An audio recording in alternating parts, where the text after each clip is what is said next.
بسم اللہ الرحمن الرحیم۔ السلام علیکم ورحمۃ اللہ وبرکاتہ۔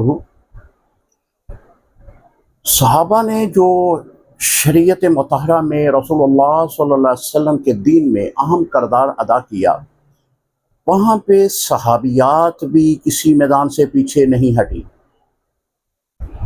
حضرت ریحانہ بنت شموع رضی اللہ تعالی عنہا،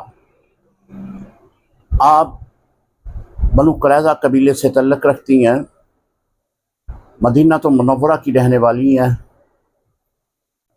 اسلام مخالف مہم میں آپ حصہ لیتی تھیں۔ قریظہ کے مقام پہ جب یہودیوں کو مسلمانوں نے نیست و نابود کیا تو ان کا خامد حکم وہ بھی اس مارکے میں مارا گیا۔ جو خواتین تھیں وہ قیدی بنا لی گئیں۔ ان قیدیوں کو جب مدینہ منورہ لایا جا رہا تھا تو ان میں حضرت ریحانہ بنت شموع آپ بھی موجود تھے۔ حضور علیہ السلام نے آپ کو اسلام کی دعوت دی۔ ایک روایت میں آتا ہے آپ نے انکار کر دیا،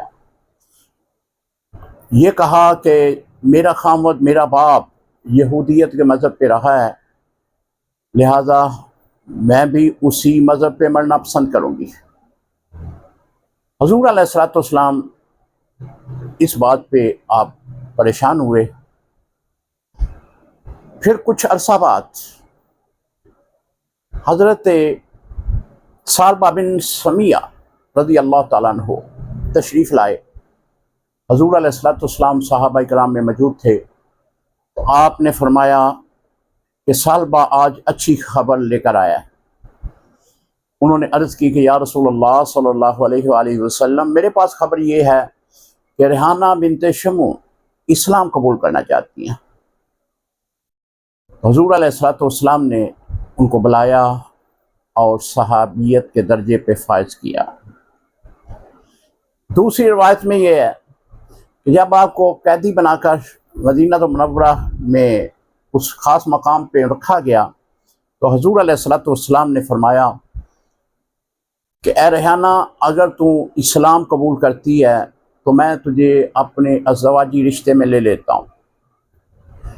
اس نے یہ بات عرض کی کہ یا رسول اللہ صلی اللہ علیہ وسلم، میں آپ پر بھی ایمان لاتی ہوں اور آپ کے خدا پر بھی ایمان لاتی ہوں، یعنی اسی وقت اسلام قبول کر لیا۔ حضور علیہ السلام نے ازدواجی جو زندگی ہے اس میں منسلک کر لیا۔ حضرت ریحانہ بنت شموع رضی اللہ تعالی عنہا، آپ فقیہہ، بعض حدیث کی راویہ بھی ہیں۔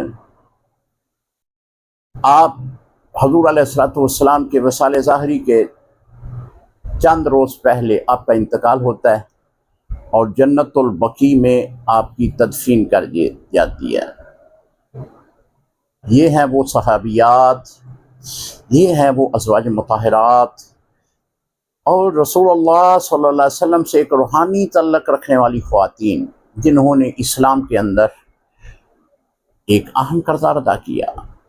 السلام علیکم ورحمۃ اللہ وبرکاتہ۔